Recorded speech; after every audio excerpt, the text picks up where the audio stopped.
Muy buenas noches a todos los presentes. Les doy la bienvenida y que el Señor les bendiga. Hoy vamos a continuar con el estudio de Romanos 10. La vez pasada ya estuvimos desarrollando algunos versículos que hoy vamos a tocar, entonces como a modo de repaso, nada más y profundizar, tocar algunos puntos que quizás se obvió tocar, ¿verdad? Entonces, si trajeron sus Biblias, pueden acompañarme en Romanos 10, 4 al 10.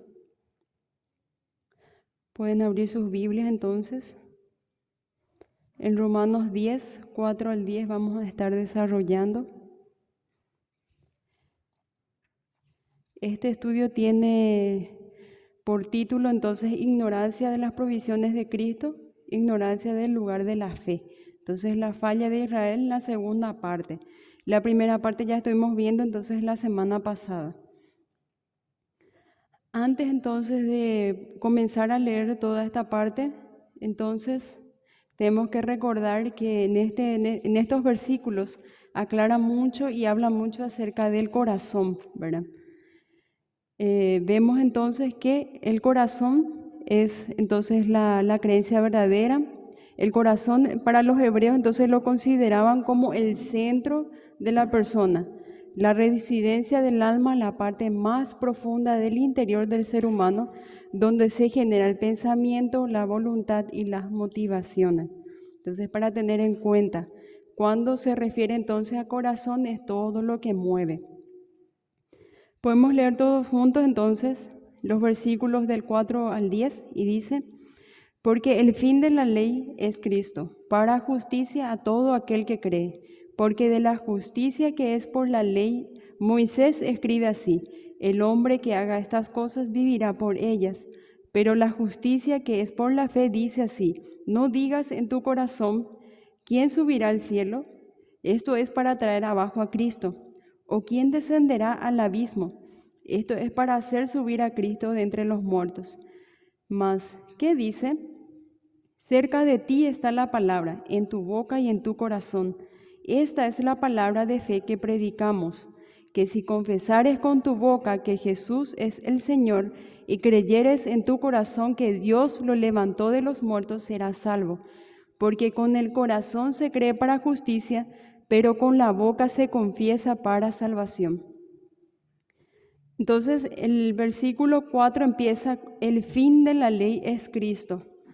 Aquí en estas partes de estos versículos vemos una dualidad, dos tipos de justicia, ¿verdad? La justicia que es por la ley y la justicia que es por la fe. Pablo a lo largo de todos Romanos va entonces desarrollando esa dualidad. ¿Qué entonces implica la justicia que es por la ley y qué implica entonces la justicia que es por la fe? El pueblo de Israel entonces fue un pueblo escogido por Dios. Por eso entonces en esta parte Pablo se toma más el tiempo de hablar al pueblo de Israel y de explicar todas sus costumbres y leyes, ¿verdad? Hay todo un libro acerca de leyes que es Levítico, ¿verdad? Y Pablo decía en otras partes de sus cartas que todas las leyes eran una sombra, ¿verdad? Todo lo que en Levítico ellos hacían acerca del sacrificio era una sombra de lo que Cristo iba a hacer en la cruz, ¿verdad? Entonces, los israelitas tenían el concepto de que si ellos cumplían exactamente cómo estaba la ley, ellos iban a ser salvos, ¿verdad? Hasta el israelita que era menos fiel a toda la creencia y a todos los ritos, era mejor que cualquier gentil íntegro de afuera, ¿verdad? Por eso ellos le discriminaban mucho a los otros pueblos que no eran judíos, ¿verdad? A los samaritanos, a los gentiles, porque ellos eran el pueblo escogido por Dios y la ley fue dada para ellos, ¿verdad? La ley era entonces, es el parámetro por el cual Dios va a medir si entonces somos condenados o si somos salvos. Entonces la justicia que es por la ley viene a ser entonces, si uno se presenta delante del tribunal de Dios, van a estar ahí las tablas de la ley, ¿verdad? Y Dios va a estar midiendo nuestras vidas y nuestro desempeño en la tierra de acuerdo a la ley. Ese va a ser el parámetro. Y nosotros vamos a ser justificados o vamos a ser declarados justos y cumplidores de esa ley si es que cumplimos exactamente lo que estaba allí. Pero ¿qué implica entonces la ley en sí? No era simplemente una lista de supermercado en el que uno va a poder chequeando de a poquito si amó a Dios con todo su corazón o si ama a su prójimo como a sí mismo. ¿Qué implicancia tenía cada uno de los versículos? Y Jesús, entonces, en los evangelios explica más o menos algunos puntos, ¿verdad? Porque la ley es bastante amplia. En Mateo 5, 17 y 18, si pueden acompañarme.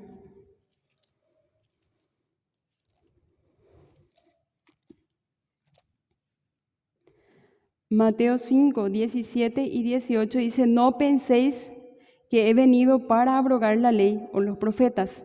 No he venido para abrogar, sino para cumplirla. Porque de cierto os digo que hasta que pase el cielo y la tierra, ni una jota ni una tilde pasará de la ley hasta que todo se haya cumplido. Entonces, ¿qué estaba diciendo Jesús? Él no venía entonces a quitar de un lado la ley. La ley entonces iba a estar ahí todavía como parámetro de medición si es que cumplimos los estándares de Dios, de acuerdo a la santidad de lo que Dios considera santo, a lo que Dios considera justo. Entonces, si es que cumplimos ese parámetro, vamos a ser justificados por la fe. En Mateo 5, 21 y 22, en el mismo capítulo, entonces versículos después, en el 21 y en el 22, dice lo siguiente, tiene como título Jesús y la ira. Oíste que fue dicho a los antiguos, no matarás. No matarás es una ley. Y cualquiera que matare será culpable de juicio. Era condenado aquel que cometía algún homicidio. Pero ¿qué alcance tenía entonces el cometer ese homicidio? Pero yo os digo que cualquiera que se enoje contra su hermano será culpable de juicio. Y cualquiera que diga necio a su hermano será culpable ante el concilio. Y cualquiera que diga fatuo quedará expuesto al infierno de fuego. Más adelante, Dios habla sobre el adulterio también y dice entonces, en la ley dice no cometerás adulterio, ¿verdad? Pero yo os digo que cualquiera que mire a una mujer para codiciarla ya adulteró con ella en su corazón. ¿Se dan cuenta? No era algo externo nada más. No es algo entonces, podemos, de acuerdo a esta explicación de Jesús, que no va a poder pararse el sacerdote con su lista de los mandamientos a decir, bueno, fulano cumple esto o sultano cumple esto, porque el cumplimiento de esa ley no era simplemente algo externo, sino era entonces la motivación del corazón. ¿Cómo era entonces la actitud del corazón? De acuerdo a eso, entonces se mide si esa persona no es un homicida, si no es un adúltero, si no es un mentiroso. Nosotros dijimos que el corazón era entonces el centro de las motivaciones, el núcleo del pensamiento de una persona, lo que lo ayuda entonces a moverse y de acuerdo a lo que habla, de acuerdo a lo que actúa, demuestra entonces sus creencias internas. Entonces Jesús acá estaba aclarando a qué se refiere esa ley, no era algo externo, era entonces, empieza desde el corazón, ¿verdad? No era algo externo nada más. En Levítico 18:5 tenemos entonces otro versículo que nos explica mejor acerca de las leyes.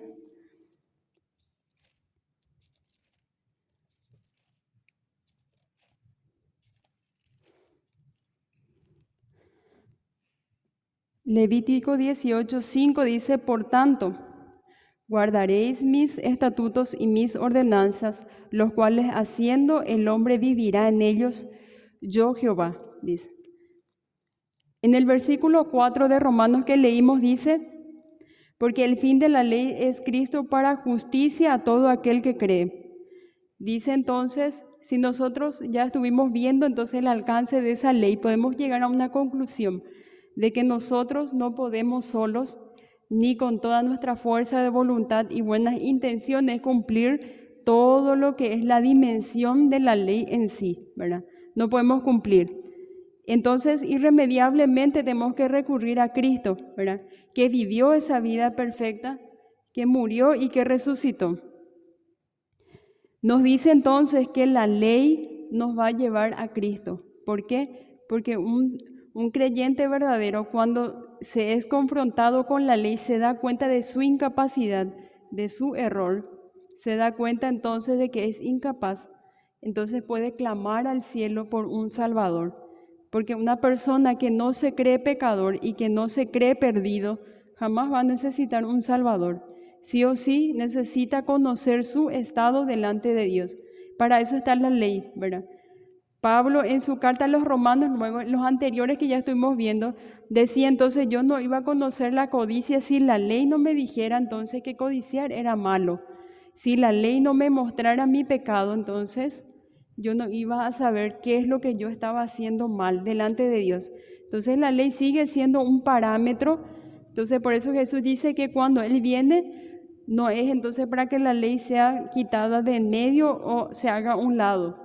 La ley siempre va a seguir estando allí mostrándonos nuestra incapacidad y guiándonos a Cristo en obediencia, en humillación a Él. Entonces, si llegamos a Cristo, pero con una fe salvadora, podemos alcanzar justicia, ¿verdad? Por eso dice, para justicia a todo aquel que cree en Él. En Cristo entonces encontramos justicia, pero solo si creemos en Él de una forma correcta, ¿verdad? Y esta parte entonces va a seguir explicando en los versículos que después vamos a ir viendo. El 5 empieza entonces diciendo, porque de la justicia que es por la ley Moisés escribe así, el hombre que haga estas cosas vivirá por ellas. Lo que nosotros vimos en Levítico. Si nosotros podemos entonces cumplir todo lo que la ley exige, vamos a vivir por ellas. Vamos a poder acercarnos a Dios confiadamente ante el trono de la gracia porque sabemos que hemos cumplido, vamos a llegar con la frente en alto. Pero ¿será que podemos nosotros cumplir lo que la ley demanda? Toda la dimensión de lo que es, por ejemplo, no matar o no codiciar, podemos cumplir a cabalidad a todo lo que Jesús estaba diciendo en los versículos. ¿Podemos hacer eso? Algunas veces nosotros tenemos un conocimiento limitado y superficial de lo que Dios exige, que nosotros caemos en el error de creer de que sí estamos haciendo bien las cosas, pero había sido no, ¿verdad? Un ejemplo que nosotros vemos en la Biblia, en Mateo 19, 16 al 22, podemos buscar en nuestras Biblias.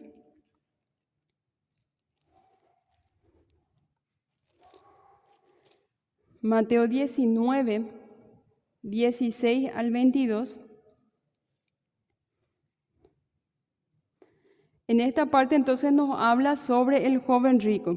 Dice, entonces vino uno y le dijo, Maestro bueno, ¿qué bien haré para obtener la vida eterna? Y él le dijo, ¿por qué me llamas bueno? Ninguno hay bueno sino uno, Dios. Mas si quieres entrar en la vida, guarda los mandamientos. Le dijo, ¿cuáles? Y Jesús dijo, no matarás, no adulterarás, no hurtarás, no dirás falso testimonio. Honra a tu padre y a tu madre y amarás a tu prójimo como a ti mismo. El joven le dijo, todo esto lo he guardado desde mi juventud. ¿Qué más me falta? Jesús le dijo, si quieres ser perfecto, anda y vende lo que tienes y dalo a los pobres, y tendrás tesoro en el cielo, ven y sígueme. Oyendo el joven esta palabra se puso triste porque tenía muchas riquezas.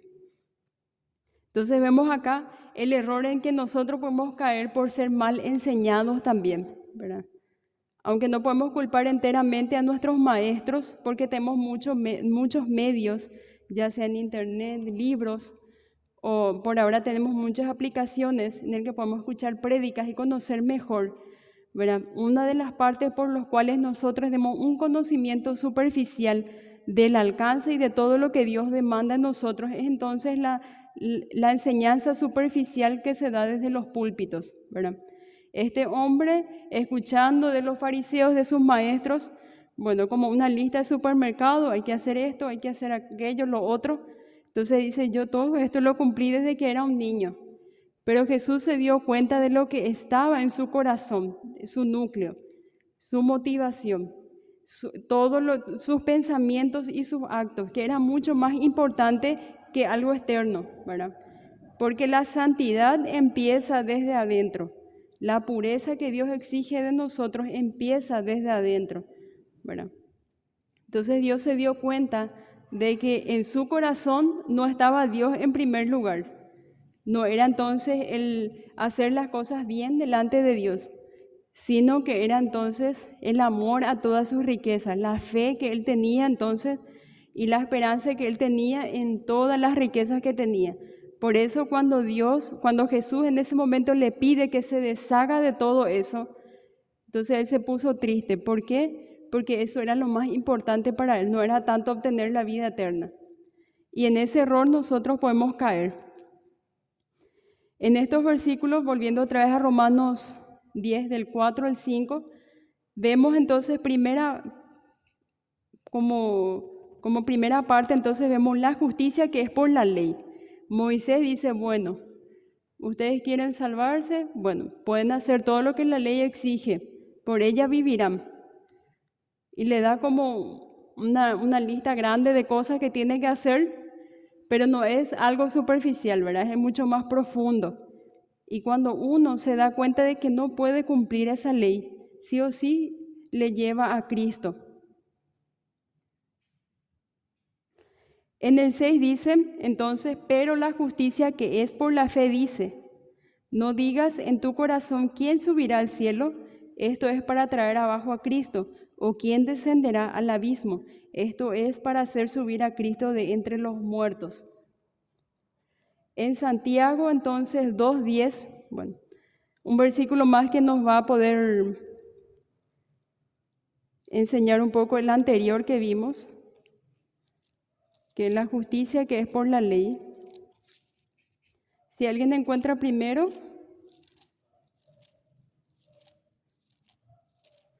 puede leer bien fuerte. Santiago 2:10 dice, porque cualquiera que guardare toda la ley, pero ofendiere en un punto, se hace culpable de todos. Entonces dice, bueno, uno puede poner de su parte y tratar de guardar toda la ley, pero en una sola cosa falla, en un solo momento, en un segundo de su vida, y todo su esfuerzo anterior se fue al mazo, igual es condenado. ¿Por qué? Porque no es algo que uno tiene que esforzarse por lograr, sino que uno que tiene que ser, ¿verdad? Uno no tiene que estar procurando llegar ahí, sino tiene que estar ahí, cumpliendo entonces y siendo lo que la ley pide, ¿verdad? Entonces no sé si se dan cuenta de la diferencia, ¿verdad?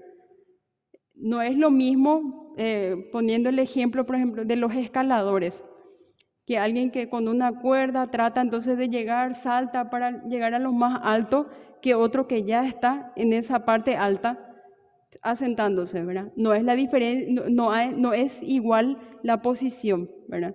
Entonces lo mismo, lo que la ley exige de cada uno de nosotros es ser, no procurar hacer lo que dice allí, ¿verdad? Entonces, nuestra esencia tiene que reinar lo que dice la ley, ¿verdad? Amar a Dios por sobre todas las cosas, no matar, amar a nuestro prójimo como a nosotros mismos. Y esa ley sola tiene demasiada materia gris, digamos, ¿verdad? Abarca demasiado campo otra vez.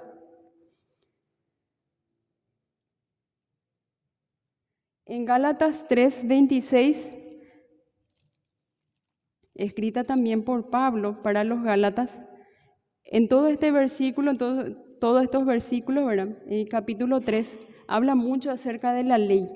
En el 3:24 nos dice entonces, para poder entrar en el versículo 5 de Romanos 10, dice, de manera que la ley ha sido nuestro ayo para llevarnos a Cristo, a fin de que fuésemos justificados por la fe. De manera entonces que la ley ha sido nuestro ayo, era entonces nuestro conductor. Nosotros por la ley reconocemos que necesitamos un Salvador. Un verdadero creyente entonces se siente culpable, se siente desesperado por tratar de cumplir o de acercarse a Dios y de cumplir los estándares de Dios que irremediablemente llega a Cristo. Entonces la ley hace eso. En Gálatas 2:16, antes de eso, Dice, sabiendo que el hombre no es justificado por las obras de la ley, sino por la fe en Jesucristo, nosotros también hemos creído en Jesucristo para ser justificados por la fe de Cristo y no por las obras de la ley. Por cuanto por las obras de la ley nadie será justificado. En Romanos 3, entonces en los capítulos anteriores que vimos, dice entonces que no hay justo, no hay ni uno que busque a Dios, y todas entonces nuestras buenas obras y toda nuestra intención para hacer lo bueno es como trapo de inmundicia. Uno se puede esforzar por hacer cosas buenas y puede ser bien visto por las personas que nos ven, ¿verdad? Que nos rodean, pero siempre va a tener una mancha por el pecado que reina en nuestros corazones. Por eso entonces todas nuestras buenas intenciones son como trapo de inmundicia delante de Dios. Y dice por eso entonces que por las obras de la ley nadie puede ser salvo, porque nadie puede hacer las cosas bien, pero con la pureza que se requiere, con las motivaciones correctas y por las razones correctas, digamos. En este Gálatas entonces nos dice eso. Llegando entonces a la conclusión en esta parte, que la forma correcta de tener justicia o ser justificados delante de Dios es por la fe en Jesucristo. Y en el versículo 5 entonces de Romanos decía entonces, pero la justicia que es por la fe dice así, no digas en tu corazón quién subirá al cielo, esto es para traer abajo a Cristo. En esta parte, parafraseando, dice lo siguiente: un creyente entonces no necesita hacer absolutamente nada, subirse al cielo para pedirle socorro a Dios que envía un Salvador, ¿verdad? Nadie tuvo que intervenir en absolutamente nada. Nosotros vimos en Romanos 8, capítulos antes de esto, que la salvación es iniciada por Dios y es terminada por Dios. Él es el autor de la salvación, Él es el que inicia, Él es el que acompaña en el proceso y Él es el que termina, ¿verdad? Muchas veces la salvación también se compara como el valle de huesos secos. Nosotros somos esos huesos secos que necesitó entonces la palabra de Dios y aliento de vida para poder vivir, ¿verdad? Entonces acá lo que está diciendo en el 6 es, como cristianos nosotros no necesitamos hacer un esfuerzo demasiado grande, un esfuerzo de subirnos al cielo, rogarle a Dios, o no necesitamos un poder tan grande como el de Dios, y no tenemos, nadie tiene, como para hacerle bajar a Cristo para que pudiese vivir la vida perfecta por nosotros, ¿verdad? Y vemos entonces de que Dios proveyó la salvación, Dios proveyó el camino desde Génesis. La maldición que Dios echó sobre los primeros seres humanos que pecaron, Adán y Eva, y la serpiente. Dentro de esa maldición, entonces Dios ya proveyó una salida desde el principio. Y iba a ser Jesús, ¿verdad? Jesús iba a vivir esa vida perfecta, el segundo Adán. En Gálatas 3, 10 al 14,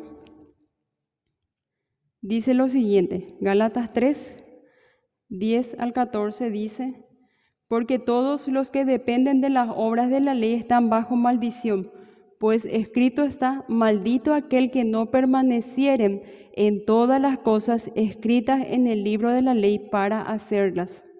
Si nos detenemos en esa parte, ¿qué es lo que nos está diciendo? Todos entonces los que están bajo la ley, ¿quiénes están bajo la ley? Ni un ser humano está exento, ¿verdad? Todos estamos siendo medidos por el mismo parámetro que es la ley. Entonces, ¿qué quiere decir? Todos estamos malditos por Dios. Todos estamos condenados por Dios, porque no podemos cumplir lo que la ley exige para cada uno de nosotros para ser salvos. Y para que, en el 11 dice, y para que en la ley ninguno se justifica, para con Dios es evidente, porque el justo por la fe vivirá. Desde un principio, entonces, en el Antiguo Testamento, o sea que la fe salvadora no es solamente del Nuevo Testamento que apareció en Mateo con Jesús, ¿verdad? No es así. Apareció desde el principio cuando la ley fue dada a Moisés, cuando los profetas fueron entonces a hablar al pueblo rebelde de parte de Dios, a que ellos se arrepintieran. Entonces ya ellos repetían esto: el justo por la fe vivirá. Aquel que es justo delante de Dios solamente va a poder vivir si tiene una fe correcta en la persona correcta, ¿verdad? En el 12 dice, y la ley no es de fe, sino dice, el que hiciere estas cosas vivirá por ellas. Cristo nos redimió de la maldición, y acá vemos entonces la obra de Cristo en la cruz, ¿verdad? Cristo nos redimió de la maldición de la ley, hecho por nosotros maldición, porque escrito está: maldito todo aquel que es colgado en un madero. O sea que Jesús se hizo maldición, Él siendo perfecto, Él siendo justo, Él siendo puro, Él siendo Dios, que aborrece el pecado. Él tomó el pecado de toda la humanidad que iba a creer en Él y se hizo maldición para que nosotros podamos ser justificados delante de Dios. Y como dice Hebreos, luego podemos acercarnos con confianza al trono de la gracia, porque nuestra justicia, lo que nos justifica, está centrado a la diestra del Padre, ¿verdad? Entonces la fe correcta en la persona correcta es el que nos da salvación.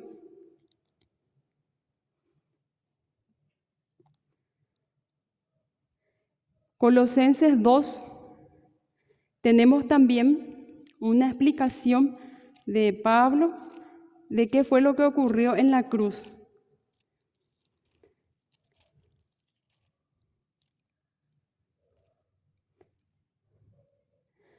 Colosenses 2, 13, 14 y 15. Dice entonces, y a vosotros, estando muertos en pecados y en la incircuncisión de vuestra carne, os dio vida juntamente con Él, perdonándoos todos los pecados, anulando el acta de los decretos que había contra vosotros, que nos era contraria, quitándola de en medio y clavándola en la cruz. Y despojando a los principados y a los potestades, los exhibió públicamente, triunfando sobre ellos en la cruz. Entonces, ¿qué está diciendo acá? Había un decreto o la ley nos condenaba a nosotros. Y era como cuando alguien se va ante un tribunal y sale una carta entonces de culpable. Y tiene entonces papeles que avalan de que esa persona sí es culpable, ¿verdad? Se encontró las pruebas y es culpable de ese delito. ¿Qué entonces lo que Jesús hizo en la cruz? Agarró ese decreto de culpabilidad de nosotros y lo clavó en la cruz. Y lo exhibió ante todos los principados y los potestades, ante el diablo, ante el demonio, ante todos los ángeles caídos, diciendo: esta persona ahora me pertenece, Él es justo y Él va a reinar conmigo en la eternidad. Entonces eso es lo que pasó en la cruz. Todos nuestros pecados fueron entonces llevados en esa cruz y podemos presentarnos delante de Dios justos. No importa si ahora pecamos, luego queremos hacer bien las cosas, nos arrepentimos, oramos a Dios, Dios va a seguir trabajando en nuestras vidas. El Espíritu Santo va a seguir transformándonos. Y esa transformación no va a ser algo lineal que va a ir subiendo hasta llegar a la perfección. No, va a tener muchos altibajos. Vamos a caernos y vamos a levantarnos, vamos a caernos, como decía entonces Proverbio, aquel que cae muchas veces pero tiene que volver a levantarse. Y esa es la obra que Cristo está haciendo en nuestras vidas a través del Espíritu Santo. Y que empieza entonces desde el momento en que nosotros nos acercamos a Dios y le aceptamos a Él como nuestro Señor y nuestro Salvador. Entonces en esa cruz no solamente Cristo murió, no solamente Cristo entonces llevó todos nuestros pecados, sino que anuló el acta que nos condenaba a nosotros. Ese papel que decía culpable, fulano de tal es culpable de tal y tal delito y de miles de delitos, y si escribiéramos un libro sería toda una biblioteca de cosas, ¿verdad? Entonces todo eso es borrado y está diciendo entonces Dios: Él es justo, Él me pertenece y yo le compré con sangre. Entonces, para continuar entonces nos dice en el 7, ¿o quién descenderá al abismo? Esto es para hacer subir a Cristo de entre los muertos. Nosotros no tenemos el poder para bajarnos al infierno y hacer que Cristo suba, ¿verdad? Porque cuando Cristo murió, Él descendió hasta el abismo. Bueno, entonces nosotros no tuvimos que tomarnos la molestia de bajar hasta el infierno y hacer que Cristo se suba, ¿verdad? Cristo tenía el poder para quitarse la vida y para volverla a tomar, porque Él era la vida, ¿verdad? Entonces, podemos decir que nosotros no tuvimos que hacer nada. Entonces, para poder cerrar un poco esta parte, dice: primero, el hombre que procura alcanzar la salvación tratando de guardar la ley será juzgado en base a ese esfuerzo. Segundo, es imposible guardar toda la ley. Y tercero, el fracaso es inevitable de la justicia de las obras que resultan en condenación. La idea entonces de que hasta el más fervoroso fariseo fuese incapaz de guardar la ley de Dios y por ende estuviera bajo maldición era impensable para los judíos. Muchos judíos creían que eran aceptables delante de Dios por el simple hecho de ser judíos, miembros de una raza escogida, al ser descendientes físicos de Abraham. Según sus propios pensamientos, aún el judío más reprobo de todos era más agradable a Dios que el gentil más íntegro. Entonces imagínense que un gentil, digámosle que un judío muy devoto de la ley, un fariseo, leyese entonces la carta de Pablo. ¿Cómo se va a sentir? Se va a sentir ofendido porque a él le enseñaron otra cosa, creció con otra mentalidad y dentro de otra cultura. Y va a ser un choque cultural para él, saber que en todo lo que creyó era mentira. Todo lo que le enseñaron que era correcto no era correcto. Bueno, entonces ese es para cerrar esa parte. En el versículo 8 nos dice más, ¿qué dice? Cerca de ti está la palabra, en tu boca y en tu corazón está la palabra de fe que predicamos. En este comentario bíblico dice entonces que gran parte de la sociedad occidental en nuestros días se parece al Israel del tiempo de Pablo, aunque la mayoría de los incrédulos tienen un concepto limitado y muchas veces distorsionado del cristianismo, manejan una noción generalizada de sus enseñanzas y tienen acceso a Biblias, iglesias, cristianos, medios a través de los cuales podrían fácilmente descubrir el Evangelio si tuvieran la sinceridad de hacerlo. ¿Qué nos está diciendo en esta parte? El 8 es una continuación de lo que ya estuvo diciendo en los versículos anteriores. Estuvo hablando de la justicia que es por la ley primero, después habla sobre la justicia que es por la fe. Continuando entonces a lo que decía la justicia que es por la fe, dice, más que dice, ¿qué dice? Cerca de ti está la palabra, en tu boca y en tu corazón. Esta es la palabra de fe que predicamos. ¿Qué está diciendo? Este es el Evangelio, esta es la fe que salva. Este es entonces, nosotros tenemos cerca, no necesitamos una traducción de la Biblia diferente, porque es un idioma difícil de comprender, no es un jeroglífico antiguo, sino que ya está traducido en nuestro idioma. Tenemos todos los medios, ¿verdad?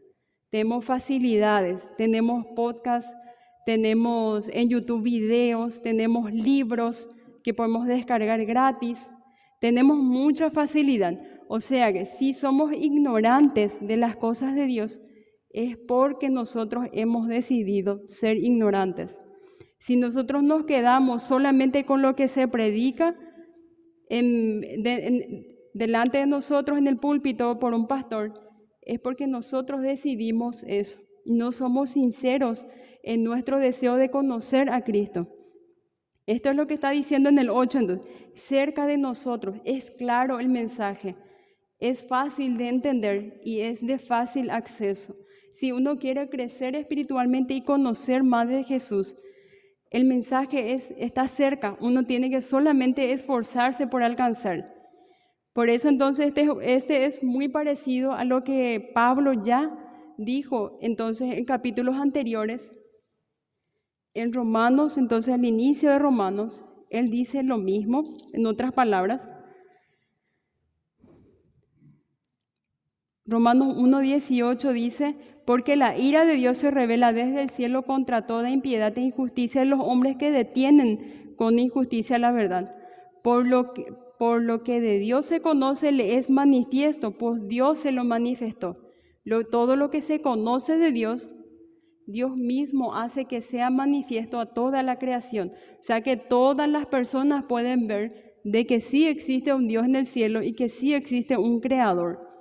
Dice, todas las cosas invisibles de Él, su eterno poder, deidad, se ven claramente visibles desde la creación del mundo, siendo entendidas por medio de las cosas hechas, de modo que no tienen excusa. Parafraseando, dice entonces, nosotros podemos saber de que hay un Dios poderoso, un Dios grande, un Dios magnífico a través de todo lo que nos rodea. La creación mismo grita de que hay un Dios. Nosotros mismos, como fuimos creados, la complejidad en el que el ser humano es creado, grita entonces de que hay un Dios en los cielos que es grande, que es magnífico, cuya inteligencia no alcanza ni al 0,01% de lo que nosotros podemos comprender. Bueno, que Él es infinito y una mente finita como nosotros no va a poder comprender por completo. Entonces, por eso dice, cerca de ti está la palabra, en tu boca y en tu corazón. Un creyente que acepta a Cristo como su Señor y su Salvador, tiene entonces el Espíritu Santo morando dentro que le va a guiar a Cristo. Pero va a depender mucho de cuánta intención ponga de su parte para que ese Espíritu Santo le pueda ir guiando, le pueda ir ayudando a crecer. Bueno, porque como estaba diciendo, entonces si nosotros nos quedamos estancados en una parte, o no estamos creciendo o estamos retrocediendo, es culpa nuestra, ¿verdad? Porque no le estamos poniendo todo lo que se requiere, ¿verdad? La decisión, el esfuerzo que se requiere. En los versículos que siguen después dice que si confesares con tu boca que Jesús es el Señor y creyeres en tu corazón que Dios le levantó de los muertos, serás salvo. Porque con el corazón se cree para justicia, pero con la boca se confiesa para salvación. Hay dos palabras que repiten mucho allí entonces, y es justicia y salvación. La justicia tiene que ver con aquello en que nosotros nos convertimos, somos justos delante de Dios, nos convertimos en alguien justo. Y la salvación tiene que ver con aquello de lo cual nosotros escapamos, que es una condenación eterna. La justicia entonces tiene que ver con la vida eterna que nosotros recibimos, el regalo inmerecido de Dios. Y la salvación entonces tiene que ver con el castigo eterno que nosotros merecíamos, pero que no recibimos. La justicia entonces tiene que ver con el acceso a una bendición plena que nosotros no merecíamos, y la salvación tiene que ver entonces con una maldición inexorable que nosotros sí merecíamos, de lo cual escapamos. Desafortunadamente en estos dos aspectos siempre hay un desequilibrio, porque alguien entonces cuando comenta sobre su testimonio personal, siempre enfatiza más entonces la libertad del pecado, de que es libre en Cristo, que ya no va a ir a condenación, pero se deja entonces en la sombra la atribución de la justicia por parte de Dios, que fue lo que Jesús hizo para que esa persona pueda ser salvo, ¿verdad? Entonces no hay ese equilibrio. Es como si fuera que exaltamos más entonces a la persona que fue liberada del pecado y dejamos a Cristo acá con todo lo que tuvo que hacer, soportar y sufrir la ira de Dios chiquitito en una esquina, ¿verdad? O sea que si nosotros preguntamos, ¿es usted salvo a una persona? No chocaría tanto como decir, cambiar esa pregunta y decir, ¿usted ya ha sido hecho santo en Cristo? ¿Verdad? Hay una enorme diferencia. Decir usted es salvo, una persona que tiene, como el joven rico que vimos al principio, una noción superficial de lo que tiene que hacer, va a decir, sí, yo soy salvo, porque yo no fumo, yo no tomo, yo no bebo, no le hago mal a nadie, ¿verdad? Las famosas cosas que solemos escuchar. Pero si nosotros decimos, usted ya ha sido hecho santo en Cristo, sí choca más, ¿verdad? Porque la palabra santo sí nos confronta más. No podemos tener la cara de sinvergüenza y decir, sí, soy santo, sabiendo entonces de que muchas cosas gritan, ¿verdad?, que no somos santos. Entonces, eso es para tener en cuenta. Dice entonces que si confesares en tu boca que Jesús es el Señor y creyeres en tu corazón que Dios le levantó de los muertos, serás salvo. Pero no es una confesión de labios para afuera, ¿verdad? No es ese tipo de confesión.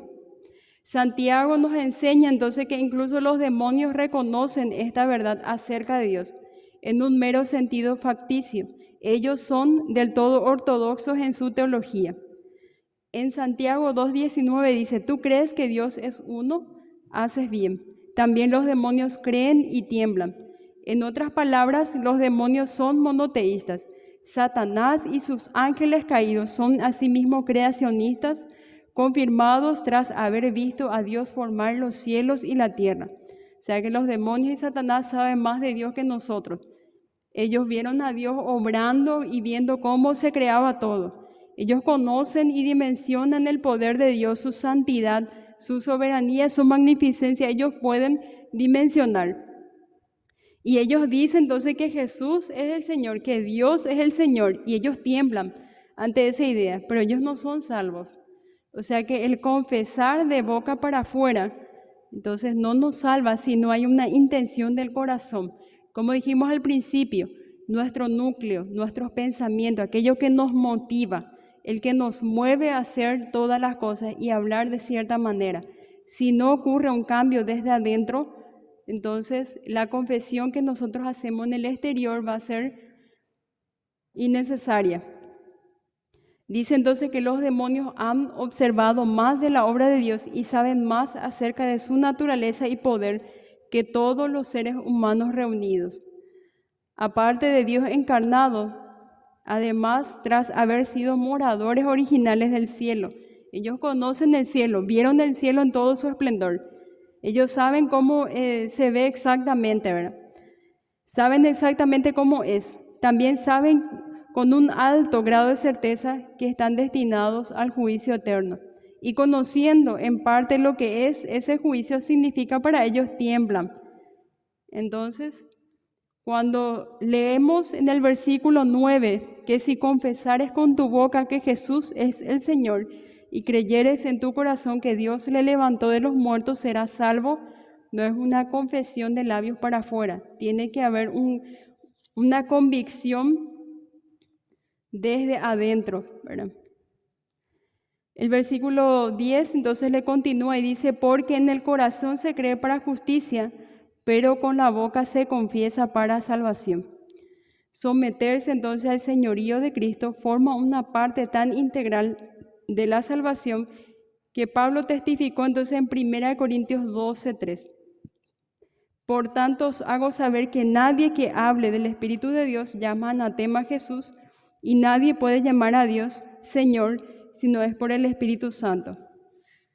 Cuando el Espíritu Santo trae fe y salvación a nuestro corazón, ese corazón proclama el señorío de Cristo, porque Cristo para esto murió y resucitó y volvió a vivir, para ser Señor así de los muertos como de los que viven. En Filipenses, Pablo enseña que Dios ha dado a Jesucristo un nombre que es sobre todo nombre, un nombre que merece y requiere sometimiento de rodillas. Encontramos eso en Filipenses 2, 9 al 11. Entonces, si nos detenemos un poco en estos dos versículos últimos para terminar, y nos vamos al contexto en el que Pablo está escribiendo esto, el emperador de esa época en Roma era Nerón. Nerón era uno de los emperadores más sanguinarios, quienes inventó entonces muchas formas de tortura a los cristianos, quien se proclamó Señor y Dios en la tierra.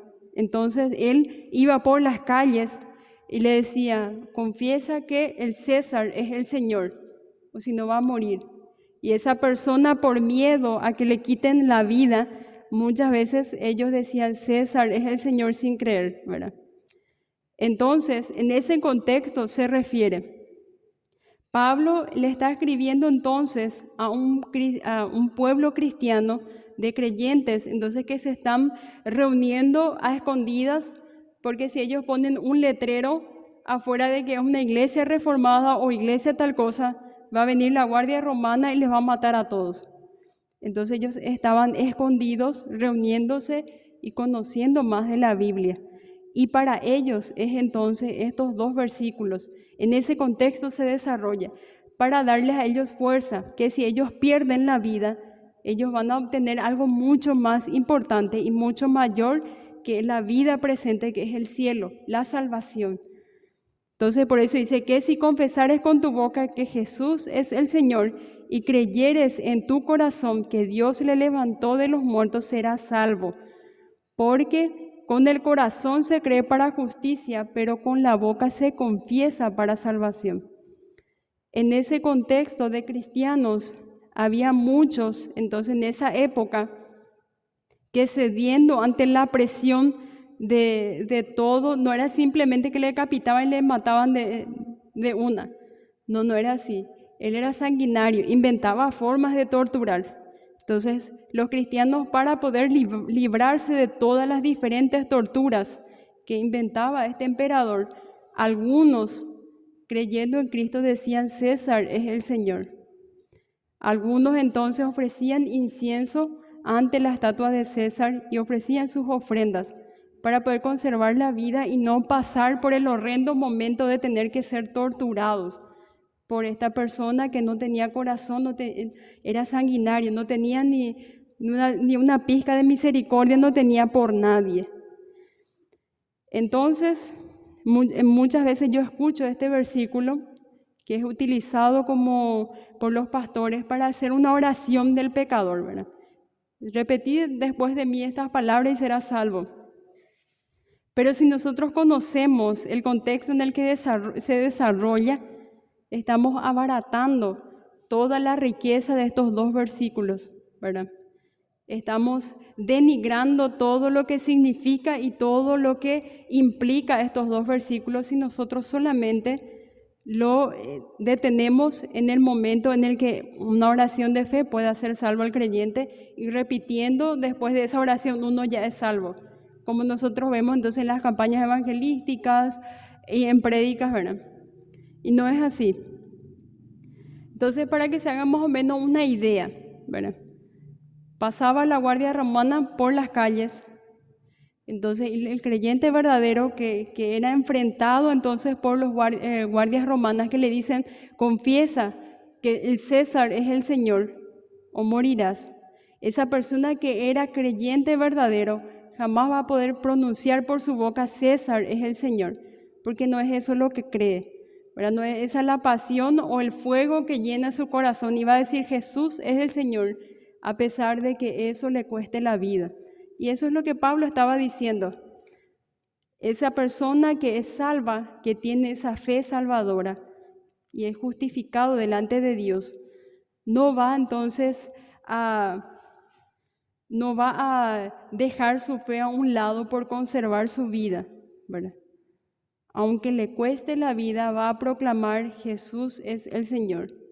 Aunque sea el emperador más sanguinario, el emperador más cruel de la historia, va a decir: Jesús es el Señor. Aunque le cueste entonces ser cortado partecitas por partecitas o morir hirviendo dentro de un toro, ¿verdad? Va a decir: Jesús es el Señor. Y esa persona tiene una salvación asegurada, siguiendo los pasos que Pablo decía allí, ¿verdad? En el corazón cree, porque en el corazón entonces, la intención del corazón, entonces de allí comienza la pureza, de allí comienza la santidad, de allí comienza entonces todo en el creyente. No es una confesión de labios para afuera, tiene que ocurrir algo adentro, entonces para que lo de afuera pueda sostenerse, ¿verdad? Entonces esto nos hace preguntar a cada uno de nosotros: ¿acaso en los lugares donde nosotros nos vamos, nuestros trabajos, en nuestras familias, cuando nos encontramos en problemas, y solamente nos vamos a librar si mentimos o si callamos que nosotros no somos cristianos? ¿verdad? Hacemos eso o a pesar de todo decimos, yo sí soy cristiano, yo sí creo en Jesús. Aunque eso te implique estar en que toda tu familia esté en tu contra, aunque eso implique que te quedes en la calle, ¿verdad? Porque hay casos en el que algunos son echados de sus casas porque creen en Jesús. O algunos son entonces rechazados por su familia porque decidieron seguir a Jesús. Entonces nos hace preguntar a nosotros, ¿qué de nuestras vidas estamos nosotros dejando de lado con tal de agradar a los demás? Y en cuáles tenemos que tener esa convicción y esa fe de que es mejor agradar a Dios que a los hombres y ponernos bien firmes y decir, Jesús es mi Señor. Y con mis actos yo voy a declarar que Jesús es el Señor. Bueno, entonces eso es para terminar. La última frase dice entonces que con la boca se confiesa, nos dice Pablo, la palabra confesar tiene su raíz y el significado literal de decir lo mismo o estar de acuerdo con alguien acerca de algo. La persona que confiesa a Jesús como Señor se pone de acuerdo con Dios el Padre y esa confesión mezclada con una confianza genuina trae salvación. Israel no entendió el lugar que ocupa la fe salvadora en el plan de redención de Dios. Lo mismo sucede con muchas personas en la actualidad, que piensan entonces que yendo a la iglesia, que sirviendo en un ministerio, que cantando bonito o que siendo utilizados por Dios ya son salvos. No es así. Dios hasta los incrédulos utilizó en la Biblia y vemos muchos ejemplos. Entonces, es hora de examinarnos y ver si realmente somos salvos. Realmente estamos creyendo con una convicción inamovible de que Jesús es el Señor y estamos dando todo de nosotros o lo estamos haciendo para agradar a otras personas. Entonces eso es para terminar. En la próxima semana entonces nosotros vamos a estar continuando con estos versículos 10 que son bastante profundos sus mensajes y tienen mucha riqueza. Entonces es bastante profundo. Y espero entonces que hayan entendido que el Señor haya traído sabiduría a sus corazones. Nos vemos entonces, que el Señor les bendiga.